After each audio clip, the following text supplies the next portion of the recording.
শোনো, নৌকি হওয়াই ভালো ছিল। শুধু এই হাতে একটা ধানের শীষ আর এই হাতে গাছ কৌটো নিয়ে মুখে সন্দেশ গুজে বসে থাকাই ভালো ছিল। আর মা অন্নপূর্ণা হওয়া অত সহজ না।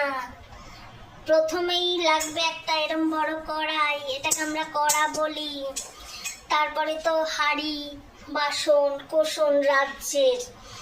তারপরে তোমার সবজি, তেল, নুন, যাবতীয় মশলা, গামলা গামলা জল, একটা উনুন, সে গ্যাস স্টোভ হোক আর এমনি ঘুঁটে কয়লার উনুন হোক, এগুলো লাগবে।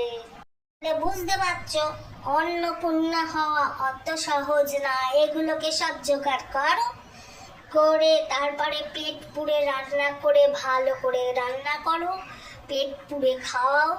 তারপর যদি বলে যে রান্নাটা ভালো হয়েছে, তাহলে তো তুমি হলে অন্নপূর্ণা। তার থেকে লক্ষ্মী ভালো ছিল না?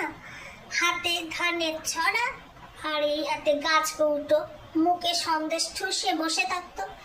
এখন মা অন্নপূর্ণা হতে গিয়ে রাজ্যের হাঁড়ি কুড়ি সব দিয়ে রান্না বাড়ি করো।